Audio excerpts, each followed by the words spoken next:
Yo, ils sont bien ou quoi? Ça va et toi? Ouais. Écoute, ça va très bien. Je suis ravi de t'avoir avec moi ce soir. Je rigole parce que on s'est eu vraiment quelques minutes au téléphone tout à l'heure et je t'ai parlé de Fatal Bazooka et là, Fif, pareil, il a tilté Ouais, pareil. ouais, c'est drôle, c'est drôle. Donc, on va parler, on va parler. Pas tout de suite, pas tout de suite. On va en parler. On va répondre dans un instant. Restez connectés. D'abord, je prends des nouvelles. Déjà, est-ce que ça va? Ben frérot, franchement, tout va bien. Je suis assez content d'être de retour à Paris. T'étais où? Moi, j'étais à la campagne et à la montagne. J'ai eu beaucoup de chance. D'accord. Bah ouais. Voilà, moi, dès que je peux, de toute façon, c'est là-bas où je vais. Donc là, j'y suis retourné. Hein. Tu étais juste avant le confinement ou même pendant le confinement, t'as fait Pendant, j'ai fait des petits moves. Je t'avoue, un petit move rapide. Ouais, des petits moves rapides. En plus, Sans serrer de pince. Je venais juste d'avoir le permis de conduire, donc. Voilà. T'en as profité. Félicitations. Ouais. J'ai fait mes bornes. Tu l'as eu facilement? Ben, écoute, je peux pas en parler ici. Fif, il dit c'est pour ça que Fatal Bazooka, ça t'a touché, la campagne, tout ça. Ouais, c'est ça. Moi, je suis là-dedans. C'est vrai. Ouais, je suis là-dedans à fond. C'est ça. Comment ça s'est passé du coup ton confinement à la campagne, la différence avec ton confinement à Paris? Explique-nous un peu comment t'as vécu cette période qui touche plus ou moins à sa fin, parce que je crois que sur Paris, ça va se prolonger un peu. Ouais, apparemment. Comment ça s'est passé pour moi? Écoute, c'était assez bénéfique. Moi, j'adore là-bas. En plus, j'ai la chance. En fait, je suis parti dans la maison de Hugo Mangin, avec qui je fais mes vidéos et tout. Et du coup, on avait du travail. Du coup, ça nous a permis de travailler et d'avancer sur la suite qui va arriver très vite, tu vois. En plus de ça, ses parents, sa famille, c'est comme la mienne. Du coup, j'étais en famille, en fait, pour tout te dire. C'était bien. Il y a une rivière juste devant la maison, donc on se baignait pas mal. Je t'avoue que j'en ai profité pour de ce temps-là, la rivière elle doit être froide, ça. Elle était très fraîche, mais justement, tu sais, c'est celle qui te maintient en vie. Ouais. Tu vois, pour te revigorer. C'est ça, c'est cette eau-là. C'est ça même. Voilà, par rapport à Paris, en fait, figure-toi que de là-bas, moi, je croyais qu'ici, c'était un peu la guerre et tout. Et au final, franchement, c'est plutôt ok. Les gens ont le sourire, même si on va un peu à l'encontre des directives en termes d'heures de sortie, etc. J'ai l'impression que les gens sont assez masqués et prudents et sereins en vrai. Tu vois, j'entends plein de choses positives sur la suite, sur comment les gens vont continuer de vivre. Tu vois, j'entends que j'ai appris qu'il y a des frérots qui faisaient la cuisine. Frérot, c'est des frérots qui jamais n'avaient. Les gens changent. Ça, c'est génial, tu vois. Donc, non, je suis assez content de... Je vois bœuf. Ouais, mais la bœuf. je vois assez de gens qui sont assez positifs avec leur énergie, là. C'est cool. C'est cool. Ça. Comme quoi, quand on est loin de Paris, des fois, et qu'on n'a que les informations, la vision est un peu biaisée. Mais c'est clair et net. Et surtout aussi, il y a une chose à dire, moi, que j'ai envie de dire, c'est, on n'est pas obligé d'aller à la campagne pour se ressourcer, hein, la tête de WAM. On peut faire ça dans une chambre, on peut respirer un peu partout, même si, effectivement, on est plus à l'aise à la campagne. Moi, j'ai eu cette chance.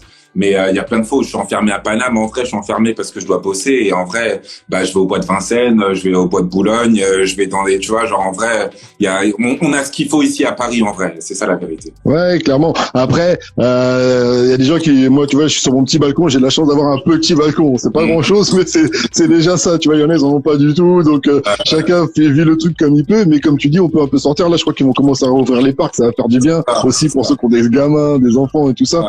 Tu parlais de ceux qui ont commencé à se mettre à la cuisine parce que j'ai encore 2-3 questions confinement et justement c'est quoi le côté positif pour toi du confinement avec ces gens qui sont mis peut-être qui sont mis à la cuisine peut-être? Écoute, le côté positif quand même, ouais, donc il y a ça, il y a les gens qui vont consommer différemment en fait, tout simplement. Enfin, j'espère que ça va durer, ouais. Parce que là, j'ai vu que McDo avait rouvert, j'ai vu aussi des frérots qui ont fait leur commande. Alors que c'était je disais ouais, moi aussi je vais Géchamp, Nani, tu vois.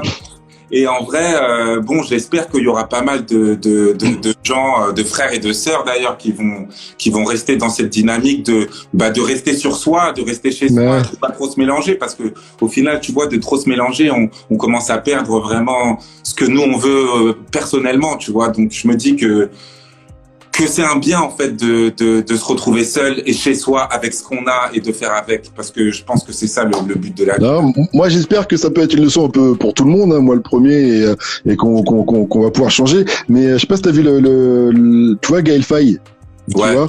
Ouais. Il a fait une lettre pour France Inter qui a été lue par Trapenard. Okay. Et en gros, il est un peu pessimiste parce que lui, en fait, il a connu des moments durs. Tu sais, il vient du Rwanda et tout ça, tu vois. Et il dit, déjà à cette époque-là, après avoir vécu des guerres et des choses horribles, les gens ils disaient plus jamais ça, tu vois. Et en fait, oui, bien sûr. Et bien ça recommence toujours, tu vois. Et j'ai peur que les gens, quand ils ressortent dehors, après, ils oublient rapidement et que. Comme je te disais avec le McDo, il viendrait ouvrir. C'est ça. Non, mais c'est pour ça, j'ai pensé à ça. Je suis carrément d'accord, malheureusement. Maintenant. Après, s'il y en a une partie qui change, c'est déjà pas mal. Ouais, c'est déjà ça. Même moi, en fait, moi, dans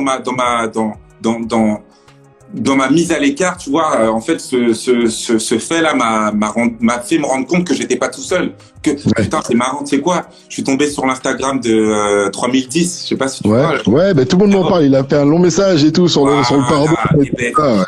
Moi, je suis dans ça depuis pas mal depuis 2 ans en fait, depuis 2 ans, 3 ans, je suis dans ça et en fait rien que de voir le message de 3000, ça m'a fait me dire putain trop bien, je suis pas tout seul et tu vois la vidéo que j'ai faite là, je l'aurais peut-être pas faite de cette manière si jamais j'avais déjà vu qu'il y avait mon gars qui était dans ça et carrément ça m'a redonné de l'énergie et genre non. Du coup je pense que franchement il y a du bon dans tout ça et bien sûr.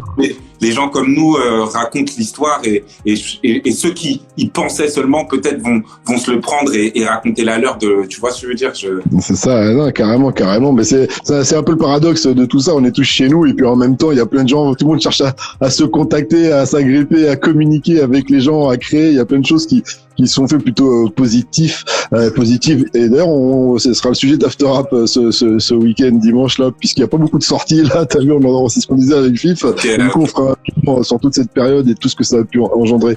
Mon autre question sur le confinement, c'est quoi ton message un peu? Tu vas un peu le dire, mais ton message pour les gens confinés ou ceux qui s'apprêtent là à être déconfinés plutôt.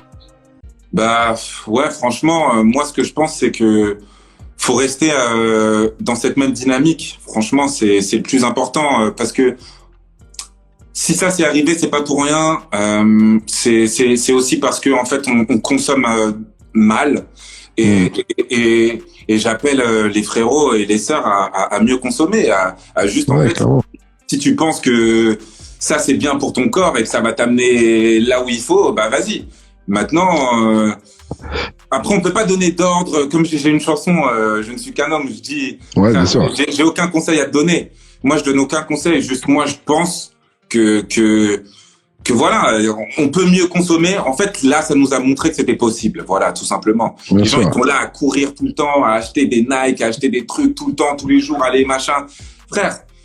En vrai, t'as des 3 paires de chaussures, t'es là, t'es bon, tu vois, genre, tu vas manger, tu vas manger, tu sens. Ou la qualité à la quantité, quoi. Voilà, c'est ça, la qualité à la quantité, voilà, point. C'est ça. Et dernière chose par rapport à ça, c'est quoi que tu vas faire là vraiment quand ce sera le déconfinement? Qu'est-ce que tu attends le plus de ce déconfinement? Des concerts, retrouver le public, sortir, qu'est-ce qui t'a manqué? J'ai pas terminé de raconter mon histoire. Ah oui. J'ai des clips à tourner, j'ai des clips à tourner. Du coup, c'est la première chose que je vais faire. J'ai hâte et j'ai vraiment hâte de venir sur scène avec mes chansons. Ça c'est voilà. En fait, ça fait 3 ans que je suis en train de mûrir tout ça, donc moi. C'est ça que j'ai envie de faire là. J'imagine. Confiné, ça fait 3 piges, t'as capté? Comme un volcan, Ouais, c'est ça. Là, j'ai envie de sortir mes clips et de les tourner déjà et de monter sur scène et de chanter et de crier, putain de merde, waouh. Et dans l'immédiat, du coup, ça a beaucoup freiné tes plans parce que j'imagine que cette année était chargée pour toi, elle devait être carrée. J'imagine déjà à chaque mois, à chaque semaine, tu savais plus ou moins ce que tu allais faire, ce que tu allais envoyer. C'est ça, j'avais tout planifié, mais j'avais tellement de contenu que au final, tu vois, on a fait ces vidéos avec du son qu'on avait déjà en fait, donc j'ai plein de choses à raconter, donc ça m'a pas. Et puis je suis avec des gens hyper talentueux, donc Hugo Mangin dont je parlais, avec qui on a fait ces vidéos. On a des idées qui fusent de tous les sens, donc ça n'a pas changé grand chose. Voilà. Hein, écoute. Mais je comprends un peu ta frustration parce que effectivement tu le dis, ça fait quasiment 3 ans que tu t'es fait discret de 3 ans et là t'as envie de revenir et tu reviens en plein confinement, donc c'est ce qu'on a expliqué, donc tu vas y aller à moitié. Mais du coup t'as envoyé en plein confinement le 17 avril pour annoncer ton retour une vidéo. D'ailleurs à la fin de la vidéo tu dis j'ai le temps en fait, j'ai le temps. Tu l'as vraiment eu, hein, vraiment. Alors, qu'est-ce qui s'est passé entre Il suffit de faire et ce nouveau single pendant ces 3 ans? T'as que créé, t'as fait que ça, c'est tout? Ah non, j'ai surtout vécu. T'as vécu. Qu'est-ce qui a été le plus marquant? Pardon? Si tu devais faire un résumé, qu'est-ce qui a été le plus marquant de ces dernières années? Là, j'ai appris à jouer au piano. C'est ce qui m'a le plus marqué. J'ai appris à jouer au piano. Je me suis mis cette discipline. Je suis rentré vivre chez mes parents, putain. Pour me mettre cette discipline. En fait, j'avais envie d'écrire des chansons avec la même énergie que j'avais quand j'étais dans la chambre de chez mes parents. D'accord. Donc il fallait être. Cette insouciance que t'as quand en fait tu fais de la musique sans but, tu vois. Et avec Il suffit de le faire, j'avais un but, je voulais le faire, tu vois. Et là, je voulais juste genre sentir le truc, quoi, tu vois. Et du coup, je me suis confiné chez mes parents. Je trouve ça vachement paradoxal ce que tu dis. J'ai bien compris ton message parce que j'ai écouté ta musique, j'ai vu un peu, je t'ai écouté parler et tout, j'ai vu tes vidéos, mais c'est vachement paradoxal parce que tout le monde cherche à avoir un but en vrai pour pouvoir avancer. Et toi, tu dis en gros que tout ce que tu voulais, c'est de pas avoir de but, quoi, pour te retrouver toi-même. Ouais. Tu vois. Mais moi, ce que j'adore dans la vie, c'est le mot que tu viens d'employer, c'est le paradoxe. De toute façon, on sera fait jusqu'à la mort, on sera un paradoxe ambulant, tu vois. Donc la dualité, elle est en nous. Ton but, c'était de plus avoir de but. Mon but, c'était de plus avoir de but. Voilà, exactement. Pour rester insouciant, pour m'amuser en fait, et pour voler, tu vois, pour être léger, pour être léger. C'était ça que je voulais. Et voilà, pas craindre le manque d'argent, pas craindre tout ça pour vraiment. Tu sais quoi, c'est exactement ce que j'allais dire. Il y a beaucoup de gens, je pense qu'ils ont envie de faire la même chose, mais ils ont peur de se laisser aller parce que sinon t'as peur de pas pouvoir tenir la barque, tu vois. C'est ce que je veux dire. Écoute, je me considère aujourd'hui comme quelqu'un de privilégié parce que j'ai pu retourner chez mes parents, tu vois. Mes parents, ils ont un petit appart à Montreuil dans lequel j'ai grandi. Je suis retourné dans ma chambre d'enfant, frérot. Genre, y a rien. En fait. Normal. Et mon piano, mes amis m'ont offert un piano. Mon piano, je l'ai rentré dans ma chambre. On a dû enlever la porte. T'as capté, tellement la chambre elle est petite et le piano il est gros. Donc j'avais pas de porte. J'étais comme un samouraï, comme As dans ma chambre, tu vois. Et je me réveillais le matin par le soleil. C'est parti, piano. Tu vois ce que je veux dire? C'est une chose que y a que toi qui peux savoir que t'as envie de faire ça. Tu comprends? Mais d'ailleurs, quand t'as fait ton retour, t'as dit je vais réaliser l'un de mes rêves tout de suite, c'est chanter une chanson au piano, quoi. C'était l'aboutissement de tout ça, en fait. C'est ça. Moi, j'ai fini, ça y est, j'ai même plus besoin de sortir d'album. Non, je plaisante, mais ça fait partie de ça, tu vois, le fait d'être libre et de réaliser ses vrais rêves, tu vois. Ces vrais rêves, pas le rêve d'avoir une meuf comme ci, comme ça, pas le rêve d'avoir une Porsche, pas le rêve d'avoir des chaînes en or, pas ces rêves-là, tu vois. Ces rêves-là, écoute, moi, je les ai aussi, hein. Je veux briller avec ces choses-là parce que j'ai été éduqué avec ces choses-là. Je veux ma Porsche 911 parce qu'elle représente tellement de choses dans ma tête, tu vois. Mais en réalité, à quel prix, quoi? Bah, franchement, au prix de ma satisfaction personnelle. Et je veux dire, ma Porsche 911, si c'est une vieille Porsche, est-ce que moi-même je dois la retaper, que moi-même je dois faire la peinture, que je dois aller voir un poteau, mais je serais encore plus fier de avoir ma Porsche, tu comprends ce que je veux dire? Voilà, c'est ça. C'est ça pour de vrai. Et bon, c'est une anecdote, c'est un détail, mais les cheveux aussi ont bien poussé en 3 ans. Mais rien ne vient par hasard, tu vois. C'est-à-dire que les cheveux, pourquoi en fait ils sont poussés? La vérité, c'est que en fait, j'avais plus envie de faire des shootings, d'être mannequin, donc de gagner de l'argent comme ça. Ouais. J'avais plus besoin en fait d'aller. Parce que c'était une de tes activités aussi, ouais. Voilà, c'est une de mes activités qui remplissait mes poches. Et en fait, t'as vu, j'ai dit non, je fais plus ça. Je fais plus d'interviews, je fais plus de machin, je me concentre. T'as capté? Ouais. Du coup, en fait, j'avais pas besoin d'aller chez le coiffeur. En fait, mes cheveux, ils ont poussé, ma barbe, elle a poussé. Et la vérité, hein, dès que mes cheveux, à l'époque, ils poussaient un peu, j'allais chez le coiffeur parce que je voulais être, tu vois, j'avais plus besoin de ça et je pensais que ça allait être bizarre. Et au final, j'ai commencé à me rendre compte que, en fait, c'est un jeu, hein. Et, bah oui. voilà, et maintenant, j'aime bien. Encore une fois, hein? En plus de contrats de mannequin maintenant. Ouais, c'est ça, ouais. Il y en aura peut-être encore plus, c'est ça, des fous, de fous. Non, je te jure. Bon, revenons un peu sur cette vidéo pour de vrai, celle que tu as lancée pour annoncer ton retour, parce que déjà dedans, t'es nu, mais c'est très poétique, hein, ce qu'on disait avec Fif. D'où est venue l'idée? C'est vraiment tout ce qu'on vient de dire. Tu dis, ça y est, je reviens, je me fous à poil, enfin, je me fous à poil, je me mets à nu, quoi, c'est ça que je veux dire. Alors, la vraie vérité des vraies vérités, c'est que je venais juste de me baigner. En fait, c'est l'endroit où tu t'es dit, là où tu nous dis où t'étais là pendant ton confinement, parce que c'est presque poétique, on dirait presque qu'il y a des effets et tout, comme avec l'arbre, le banc et tout. C'est la maison des Mangins, on appelle ça le château de la maison Trois Lunes. Beaucoup d'amour à Soraya qui est la maison de Hugo Mangin. Et c'est un havre de paix. C'est un havre de paix, c'est la maison des Trois Lunes, la maison du bonheur, frérot. C'est la chose que j'ai envie d'avoir moi personnellement, je t'avoue. Une maison avec une rivière. Et ils font tout eux-mêmes, t'as capté, ils ont leur potager. Donc le matin, tu travailles sur le potager, l'après-midi, du bois, tu vis. Genre. Oui, c'était bien. En mode confinement, t'étais bien. Pas de guerre au supermarché. Là, le nombre de gens. Tu vois, t'es là, tu fais ton truc. Et du coup, t'es dans ça. Du coup, tu te baignes à poil, t'as capté. Et on devait faire cette vidéo qui. Voilà, pour de vrai, moi, j'essaie de raconter le plus la vérité. Est-ce qu'il a croqué la pomme ce jour-là, Eddie Fif? C'est vrai que t'as un côté de ouf. Non, justement, j'ai pas croqué la pomme. Un côté zen. Ouais, mais c'est ça, c'est un peu, c'est l'Éden, bref, non, dans cette vidéo, pose-moi ta question. Ouais, après on va y arriver à la deuxième vidéo, mais d'abord, là, tu dis plein de choses dans cette vidéo, donc faut qu'on en parle. Tu dis, dans le rap game, si tu veux avancer, faut être dans le rap game, faut faire des feats, etc., tu vois. Et il y a aussi, quand tu dis, il mange au McDo, ça, ce qui va beaucoup faire rire, tu vois. Et d'ailleurs, on en parlait du McDo. Je vois vraiment ce que tu veux dire, mais je me suis quand même dit, il fait un peu une généralité, tu vois. Parce qu'en plus, tu as cité tout à l'heure d'autres artistes, dans le 3010 par exemple, tu vois. Donc, t'es pas tout seul, tu vois, peut-être à penser comme ça. Je peux Vas-y, bien sûr. Excuse-moi.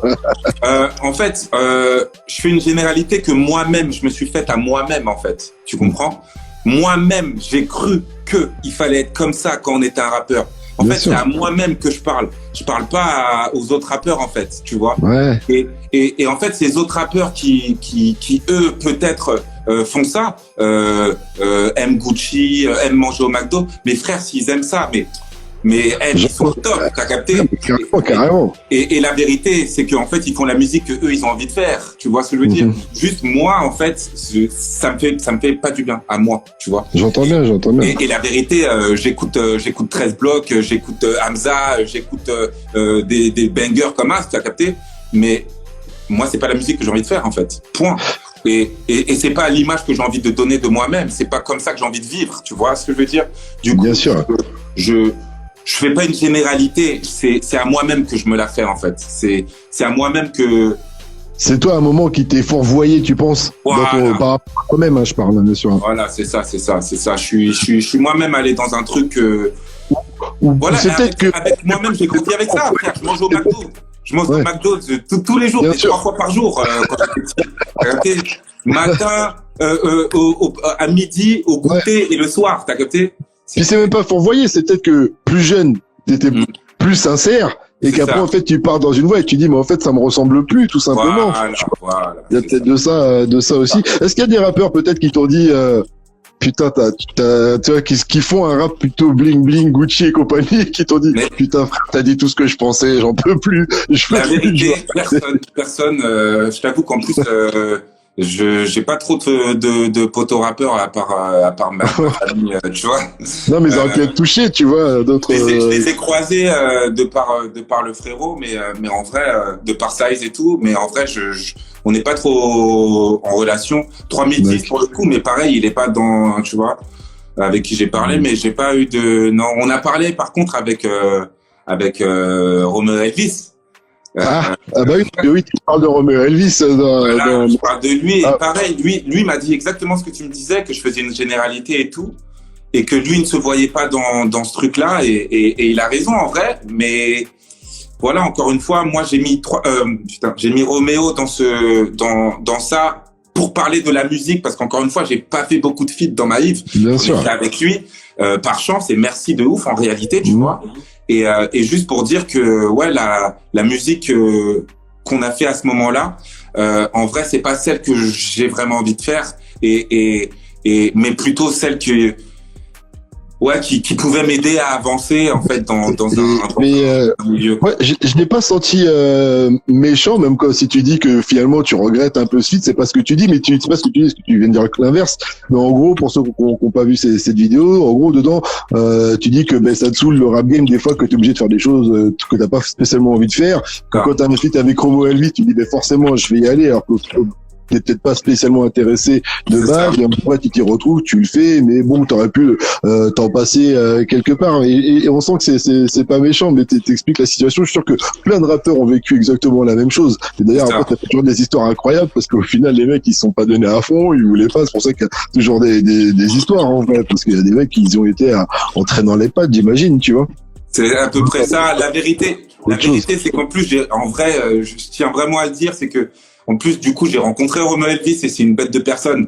Donc, j'espère qu'il n'y a pas d'amalgame. Vraiment, c'est une bête de personne. C'est juste. Non, mais clairement, moi, j'étais en interview avec lui pas plus tard que la semaine dernière et franchement, c'était un super moment.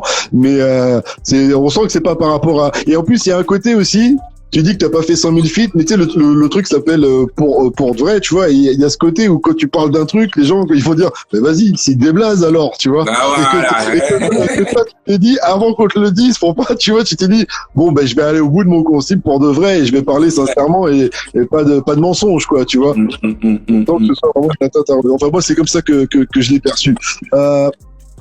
Et je me dis aussi, parce que tu dis dans ce morceau, si tu parles du rap game, il y en a qu'on peut rencontrer sur FDP, tu vois, et t'as pas peur que le public il se dise il me l'a fait à l'envers, tu vois. Frérot, dans FDP, j'étais tout à fait pour de vrai. La vérité, c'est ça, c'est que seulement j'étais en réaction à un système. La vérité, c'est que je déplorais déjà ce système-là dans FDP, en fait. J'étais déjà en train de dire ça. C'est ça, ouais, c'est exactement le même discours. Ouais. C'est le même discours, sauf qu'en fait, j'employais je restais dans les codes, là, en fait. Je gardais les codes et je crachais dessus. Aujourd'hui, en fait, j'ai plus envie de cracher dans la soupe, voilà. Et du coup, j'ai juste envie de faire ma propre soupe. Du coup, voilà, je vais là où moi je me sens bien et comme je dis, je porte les chaussures que j'ai vraiment envie de porter, tu vois. Ouais, non, mais il y a du concept à la fin avec lui. En plus, on se dit, mais qu'est-ce qu'il branle? Qu'est-ce qu'il est en train de foutre? Tu dis, mais il a une chaussure. Mais qu'est-ce qu'il est en train de faire, tu vois? Ça prend tout son sens à la fin avec le texte et tout, mais franchement, très bien. Par contre, je trouve que ça sonne un peu comme un coming out de la musique, tu vois, genre, ouais, bon, les mecs, j'aime pas que le rap, je vous le dis, quoi.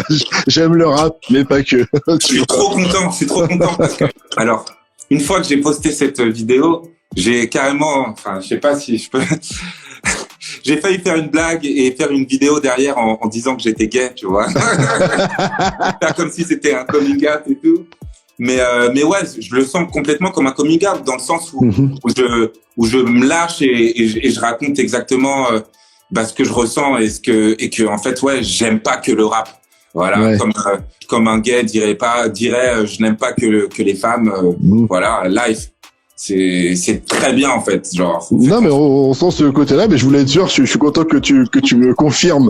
Je voulais juste revenir vite fait sur le morceau par rapport à Romeo Elvis, parce que le morceau c'était Ouais bébé, c'est en fait ce titre-là dont tu parles. Ouais. Et donc du coup, je suis parti revoir le clip, et en dessous dans les coms, tu vois, il y a un mec qui dit, je reviens de la vidéo IGTV de Hichon, j'écoute plus le son pareil. Tu vois,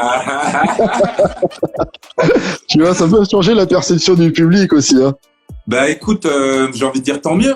Moi, je t'avoue, parce que tant mieux. Après, il écoute plus pareil, mais qui turn up encore dessus, tant mieux, tu vois. Bien sûr. Parce qu'en vrai, le morceau, il est très efficace. Mais carrément.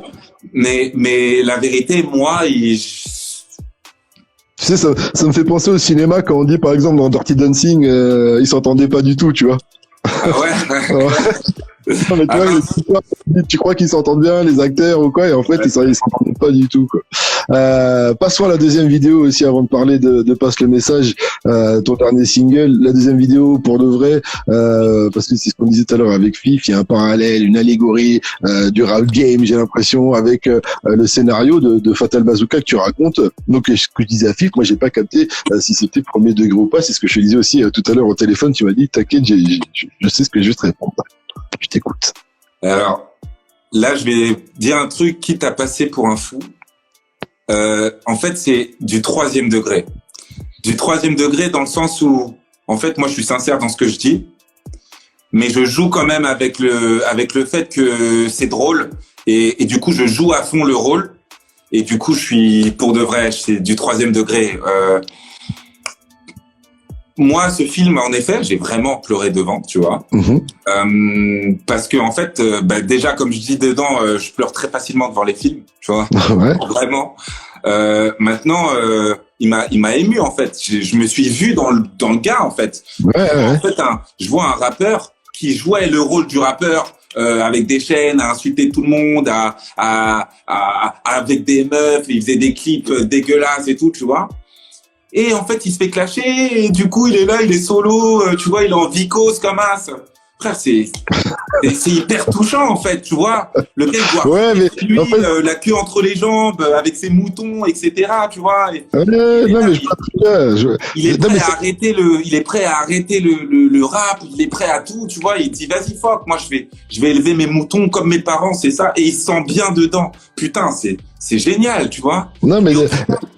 Dit comme ça, je te rejoins à fond. Attends. Et au final, le gars, il écrit tellement le rap, c'est en lui, au final. Parce qu'en fait, tellement c'est en lui. Il écrit des sons à côté de ses moutons, machin, avec sa cagoule, avec ses trucs. C'est pour de vrai, de ouf.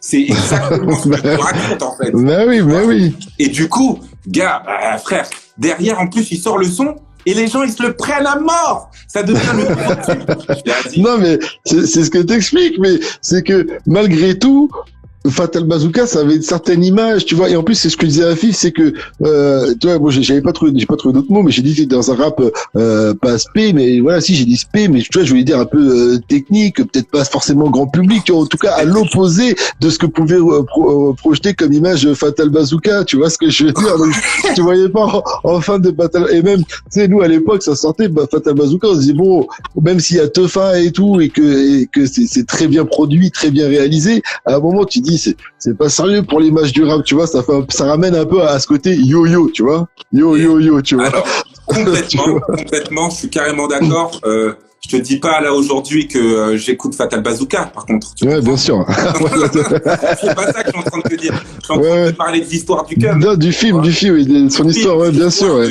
Tu vois. Et au final, moi, c'est ça qui me touche. Ouais, et au final, regarde, je vais te dire un truc. Orelsan, par exemple. J'aime pas du tout sa musique, genre j'arrive pas à écouter, genre mais le gars, je trouve qu'il a une histoire charmée, je trouve qu'il écrit archi bien, je trouve qu'il raconte bien les choses et du coup ça me touche, tu comprends? Mais clairement. Mais tu vois, moi Orelsan, son premier album justement, surtout le premier parce que c'était le début et tout ça, mais j'avais adoré ce premier album. J'avais adoré à l'époque. Tu vois, il rappe ce qui lui arrive, quoi. Il rappe ça, enfin c'était son délire de Babtou de Caen, tu vois ce que je veux dire. J'adhérais à fond, quoi, tu vois. parce que c'était la vie de plein de jeunes aussi à travers la France. Il exagérait pas, il était pour de vrai en fait, c'est exactement ça. Non, mais je suis d'accord avec toi, il faut pas s'inventer une vie quoi. C'est ce qu'on dit souvent dans le rap, il y en a beaucoup qui et après même quand tu veux pas le faire, tu le fais inconsciemment. C'est vrai que malheureusement, mais c'est pour ça qu'il faut rester en soi et pas trop se mélanger. Ouais. Malheureusement, je suis désolé, mais pas trop prendre l'énergie des autres parce que en fait, vas-y, garde la tienne et échangeons et tu vois, genre reste sur toi, t'es bon, genre, tu vois. En tout cas, enfin, t'aurais pas pu jouer le rôle de Fatal Bazooka, t'aurais été trop pris par le truc, parce que ça me fait penser à Omar Sy. Je sais pas si t'as déjà vu le documentaire sur Omar Sy où il explique que quand il a joué le rôle de Chocolat. Il y a Jeune Elsie, mon frère, Jeune Elsie. Ah, big up à tous ceux qui sont connectés. J'ai vu pas mal de monde aussi. J'ai vu JP Sec aussi, gros big up à Jean-Pierre Sec aussi. Ouais, je disais, je sais pas si t'as vu le documentaire sur Omar Sy où il explique en fait que quand il jouait Chocolat, c'était un moment compliqué dans sa vie parce que le rôle correspondait trop à sa vie, à sa vraie vie à lui, tu vois ce que je veux dire, tu vois. Et en fait, c'est un peu ce que t'expliques toi, si t'avais joué, par exemple, si tu devais jouer le rôle de Fatal Bazooka, ça t'aurait trop correspondu, je sais pas. Bah écoute, moi putain, ça fait chier. J'aimerais te dire un truc, tu vois. Mais je vais pas le dire parce qu'il est encore trop tôt. Mais en tout cas, moi, je joue mon propre rôle et je pense que quand tu es un acteur, et ben en fait, tu dois vraiment vivre ce que tu es en train de jouer, tu comprends? Et c'est là qu'il y a les meilleurs, qu'il y a le plus de sensibilité, tu comprends? Et je pense que si Michael Youn, il a écrit ce film, et ben en fait, c'est parce que lui-même, il a capté en fait de quoi il parlait, tu vois? Ouais. Et je parlais de ça avec Jean Morel. Vas-y, dis-le, Fif. Dis-le, c'est quoi le bail qui arrive? Je peux pas le dire encore, je suis désolé. Mais voilà, je parlais de ça et je parlais justement de Jim Carrey. À chaque fois qu'il joue dans un film, en fait, le réal, il vient le voir parce que, en fait, il correspond exactement à ce qu'il raconte. Et du coup, il vient juste parfaire. En fait, c'est parce qu'il est là que le film est bon, parce qu'en fait, il rajoute des subtilités de vécu. C'est génial, c'est génial. Ouais, je vois ce que tu veux dire, mais que d'autres ne pourraient pas amener comme ça, quoi. Ouais, bien sûr. Non, de toute façon, la vie, c'est un film, hein. On vit le film qu'on veut bien jouer, voilà. On vit le rôle qu'on veut bien jouer. Voilà. Et en tout cas, tout ça, c'était pour annoncer, eh bien, passe le message qui est dispo depuis le 30 avril, parlons-en un peu. Satisfait déjà des premiers retours? Ben, je suis archi content, putain, c'est un truc de ouf. Je suis archi content, tout le monde comprend le message, putain de merde. Les gens, ils se prennent l'énergie, ils se prennent la musique, ils ont pas peur. Enfin, moi-même, en fait, j'avais peur d'arriver avec des choses un peu différentes et tout. Déjà que j'étais déjà différent, je reviens encore différent, tu vois, genre, c'est compliqué, tu vois. Tu vois, on arrive trop jamais à me caser. Et là, je crois déjà que moi, je me suis trouvé et je pense que je vais continuer encore plus dans cette veine-là. Et les gens sont réceptifs à cette veine-là. Putain de merde. Merci, genre. En fait, quand on fait pour de vrai, c'est simple. Bon, ouais. Voilà. Et quand bien même il n'y aurait pas les retours escomptés, au moins t'aurais pas de regrets, quoi. Voilà. Au moins t'es sûr de, et si ça marche, ben tant mieux, mais c'est clair que je pense que pour un artiste, le pire, c'est de faire un truc que tu regrettes après, en plus, surtout aujourd'hui, ça reste et tout ça, tu vois. Tu vois, truc de ouf. C'est ça. Ça peut t'amener dans une voie que tu veux même pas, en plus. C'est ça, un truc, tu voulais pas le faire, genre, tout le monde dit, c'est de la merde, et toi, tu dis, merde, fais chier, putain, mais c'est con, frère, fais ton truc à fond, tu vois, que tu kiffes à mort, et vas-y, quoi qu'on te dise, tu dis, moi, c'est ça que je voulais faire, voilà. Carrément, le jour de la sortie, donc t'as mis un message, je t'ai dit, ce n'est absolument pas que de la musique, c'est ma vie et j'en fais des chansons. Après, t'as passé les remerciements à tous ceux qui ont bossé avec toi et tu dis, c'est la première fois de ma vie que des morceaux sonnent comme je veux pour de vrai, grâce à tous ceux qui ont bossé avec toi. Qui a bossé avec toi en plus que d'habitude? Parce qu'il me semble que c'est plus ou moins la même équipe, mais qu'il y a des têtes qui se sont ajoutées. Là, j'ai tout changé. Alors déjà, il y a mon frère avec qui on a passé 3 ans de création, d'amour et de discussion, qui s'appelle PH Trigano, qui est la personne avec qui on a composé les morceaux, donc les morceaux. Il y a Crayon, Crayon de chez Roche Music, très très talentueux, dont j'étais fan à la base en fait, qui est venu arranger un bon nombre des morceaux, dont ce morceau Passe le message.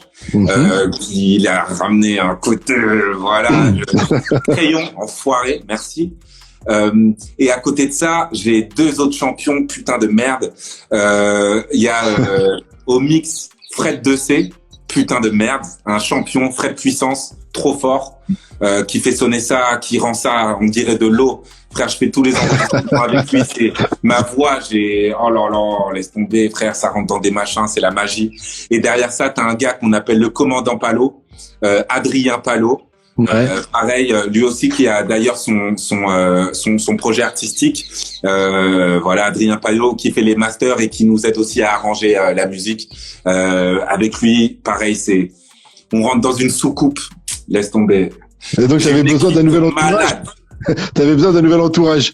Ouais, c'est ça. Bah, de gens qui avaient le temps de m'accompagner là où j'avais envie d'aller en fait. Tu vois. D'accord. Ouais. Quand tu bosses qu'avec des producteurs beatmakers, ils ont eux-mêmes leur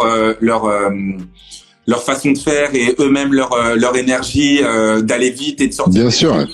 Moi, j'avais besoin de me retrouver, tu vois, enfermé. C'est une question de rythme et de tempo. C'est ça, exactement. D'accord, ok. Mais y a Midsizer qui est pas loin, il y a Lovni qui est pas loin, il y a Elsie. Bien sûr. Dès que je termine un morceau, je fais écouter à mes frérots, ils me disent ce qu'ils en pensent et ça fait gamberger, tu vois ce que je veux dire. Ouais, normal, ouais, c'est important, ouais, c'est important. C'est une team que tu connais depuis des années déjà. Ah, depuis le collège, hein, c'est une histoire de gamin, frère. Comme je dis, c'est tatoué, j'ai au moins 4 tatouages de gamin, c'est tatoué partout, c'est une histoire de collégien, c'est la famille, hein. Ma mère, c'est la présidente, c'est la vie, tu vois, genre, y a rien. Pour revenir à Passe le message, je t'avais mis un message, tu dis mon frangin, enfin j'ai écrit Passe le message à Bordeaux, mon frangin PH Trigano était déprimé, il n'avait plus goût à l'amour, je voulais lui redonner de la force. Mais tu parles de l'amour de quoi? De l'amour de la musique dans ce titre ou de l'amour l'amour tout court, avec un grand A. Tout court, mon frère. L'amour, la passion en fait, l'amour de la passion dans ton travail, dans tout ce que tu fais. En vrai, lui, il avait une crise, le pauvre. Je suis en train de raconter ça. Il venait de quitter. Une crise existentielle. Voilà. Il venait de quitter sa copine et du coup, il se disait que, vas-y, fais chier. Il pensait avoir tout fait et, enfin bref, j'ai pas envie de, c'est quoi, je vais pas raconter ça. Non, pas mais il allait pas bien, quoi. Et ça, t'avais envie de dire que c'était pas fini, quoi. Et qu'il y avait encore plein de choses à venir. Et il pensait que pour aller mieux, et bah, fallait faire, entre guillemets, du mal, tu vois, en tout cas. Ouais. Voilà, tu vois, forcer les choses et dire, bah, voilà, tu vois, être un peu incisif. Et on a eu une longue discussion, comme on en a à chaque fois qu'on fait une chanson. Une longue discussion philosophique qui a donné ce morceau en fait, qui a donné en fait. Voilà, en fait, je lui parle en fait la vérité dans la chanson. Je lui parle à lui comme je lui parle à moi d'ailleurs. Il dit que tu lui parles à lui et tu commences ton refrain par je suis béni, je suis un génie, je peux pas gommer ça. Alors je me suis dit, c'est comme ça qu'il réconforte son pote. Bah ouais, en fait, disant que lui il tue, alors l'autre, je me suis dit, en fait, je pouvais lui dire, t'es béni, t'es un génie, tu peux pas gommer ça, mais ça sonnait mieux si c'était moi qui le disais. Et parce que, en vérité, à chaque fois que tu parles à quelqu'un, tu te parles à toi. Je veux dire, tu peux pas parler à quelqu'un si en fait toi-même t'as pas vécu ça. Tu vois ce que je veux dire? Et tiens, je vois, il est là, PH Trigano. Merci mon frère. Yes, grosse force à toi. Lui-même, il s'appelle. Ouais, non, on peut pas raconter des choses si on les a pas vécues. Donc, quand je dis que je suis béni, que je suis un génie, je le pense, la vérité. Et je pense qu'il l'est et qu'on l'est tous et qu'on est tous bénis en fait d'avoir la parole, d'avoir plein de choses comme ça, qu'on puisse s'exprimer comme ça. Et putain de merde. Bah ouais, tu voulais juste lui dire, vas-y, faut rester positif, quoi. Alors, on a deux jambes, deux bras. Ferme les yeux, tu vas t'envoler, la tête de Wham. Ferme les yeux. Bah ouais, c'est ça. Ouais. Dans ce titre, tu dis aussi, le jeu n'en vaut pas la chandelle, le bleu est dans la pluie, la vie, douleur éternelle. Alors c'est quoi? C'est le bonheur dans la misère, quand tu dis, la pluie, le bleu est dans la pluie. C'est ça. Bah, tu sais, moi, mon truc, déjà, c'est le blue. En fait, ça va être long hein, si on parle là-dedans. Vas-y, je t'écoute, on ensemble. En fait, non, mon truc, c'est le bleu. Le bleu, en fait, pour moi, c'est le ciel. Comme on dit, touch the sky. Donc, tu vois, je voulais aller toucher les étoiles, je voulais aller là-bas et tout. Je voulais aller loin, tu vois. Et en fait, un jour, justement, j'étais à la montagne. Et en montant les montagnes, je me rendais compte que les nuages se rapprochaient de moi. Et du coup, en fait, si les nuages se rapprochent de moi, ça veut dire que je suis dans le ciel. Et en fait, ça veut dire que tout le temps, je suis dans le ciel, putain de merde. Ça veut dire qu'en fait, bah, le bonheur, il est partout. Tu veux bien le voir. Donc même dans la pluie, et encore plus dans la pluie qui vient du ciel, que tu crois que c'est un truc de malade, et ben en fait la pluie elle tombe sur toi, mais putain mange-la en fait, t'as capté? J'imagine même pas Trigano là après les après ce genre de discussion quoi. Et ça part loin, mais ça part loin et au final ça retombe toujours sur ses pattes parce que en fait vraiment ce que tu peux toucher, et ben en fait tu peux vraiment le transformer en ce que tu veux. Voilà, c'est ça. Non mais c'est vrai parce qu'en fait derrière tout ça il y a toujours de l'espoir, et même des fois quand on pense que c'est défaitiste, tu vois, ou pessimiste, en fait c'est toujours en fait si on écoute bien et qu'on comprend bien, c'est plutôt de l'espoir. La vie, douleur éternelle, parce qu'en fait, en effet, hein, on est toujours, on va mourir, voilà. On va mourir. Ton père, il va mourir, ta mère elle va mourir, ta meuf elle va mourir. Le plus tard possible pour tout le monde, le plus tard sera mieux. Mais douleur éternelle, on va toujours souffrir. Mais vas-y, maintenant là, moi j'ai envie de kiffer, moi en fait. Voilà. C'est ça, ouais, c'est ça. Bah oui, comme ça c'est dit. Tu dis, voilà. Tu sais qu'on va souffrir, tu sais que machin. Alors vas-y, maintenant on kiffe. Ouais, clairement.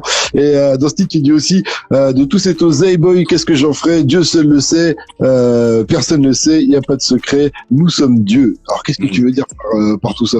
Tu parles de ton âme aussi, tu vois. Alors, en effet, je parle du fait que, attends, c'est quoi la phrase déjà? Il y a pas de secret, ouais, voilà. En gros, qu'est-ce que tu veux? Tu veux nous sommes Dieu, c'est ça? Ouais, bah, ouais. Tout simplement par le fait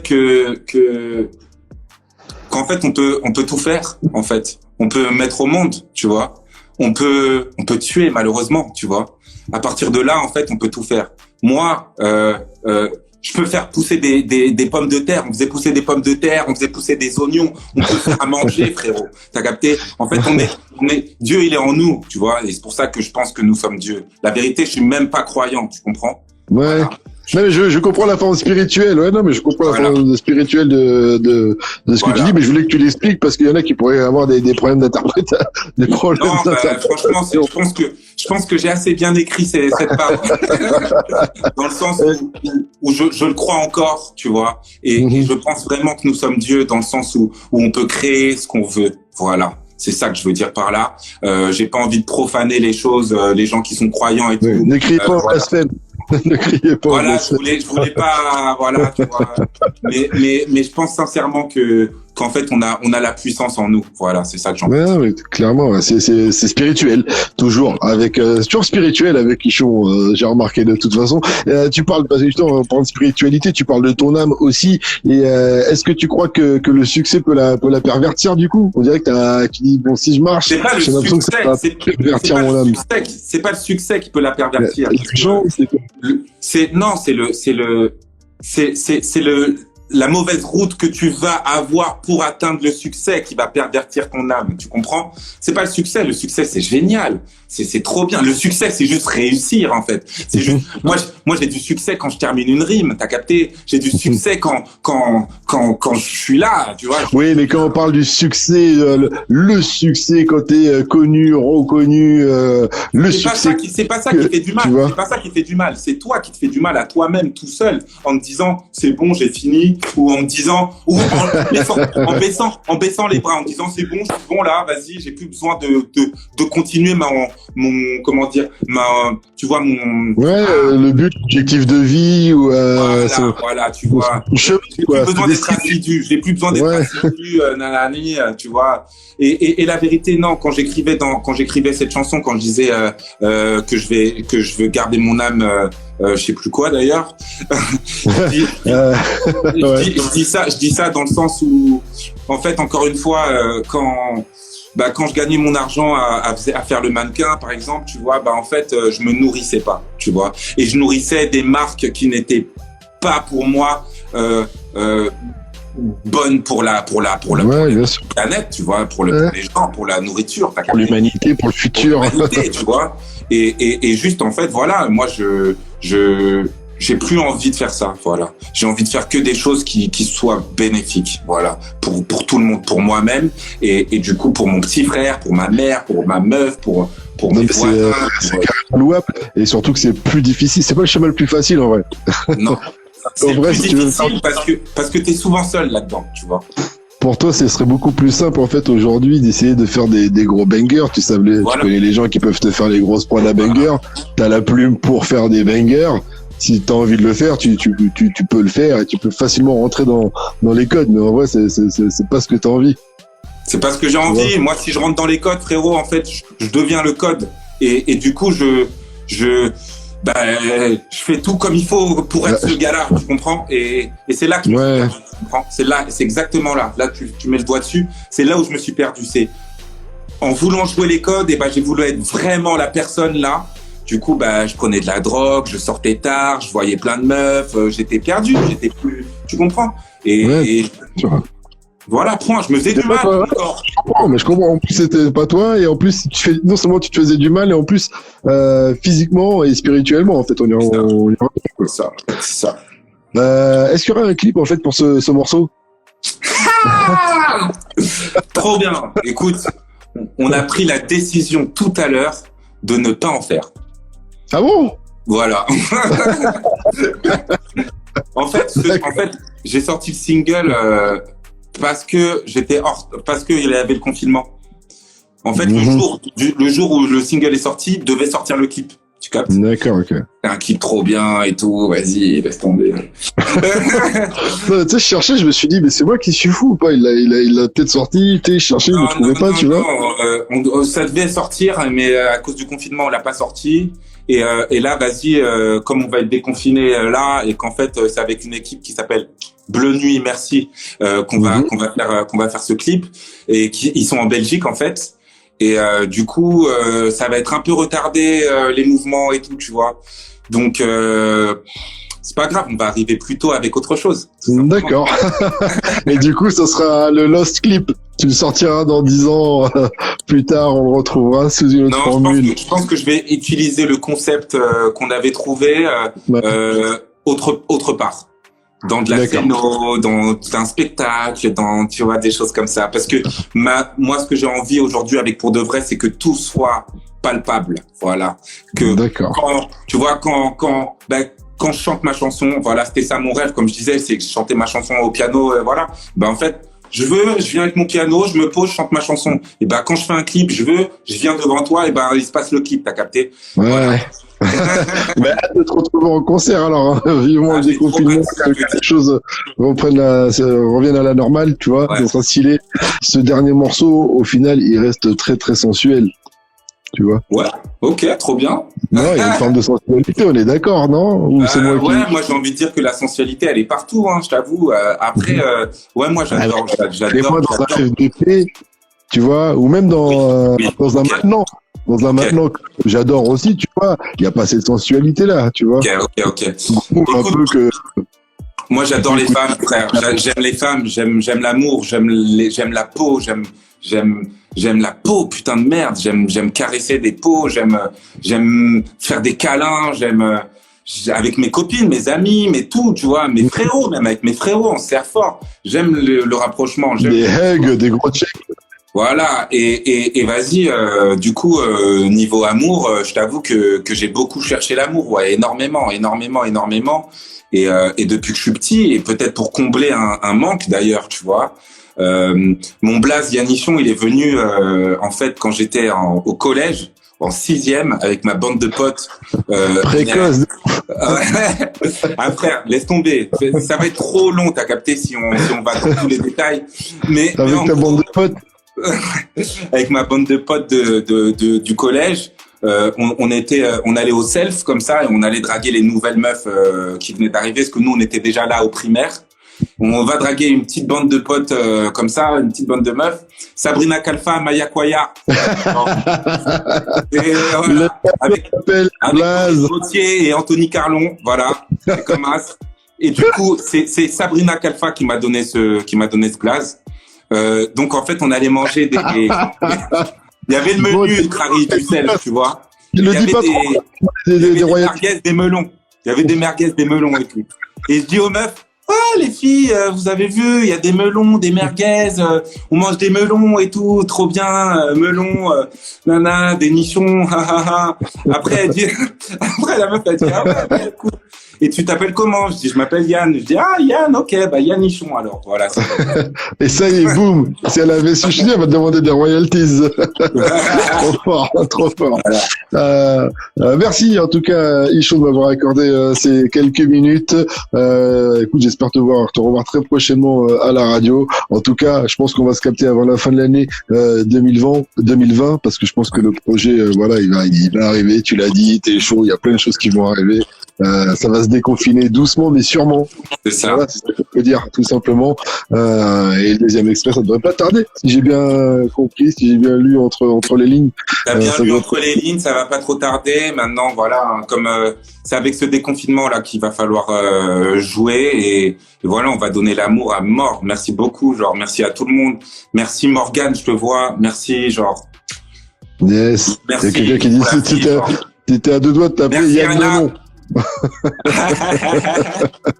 Bonne force à toi, Michon. Et à très bientôt sur Move en vivant et en direct. Ciao, ciao, bye bye. Merci. Ciao, ciao, love, love. Move Radio, Hip Hop Nation.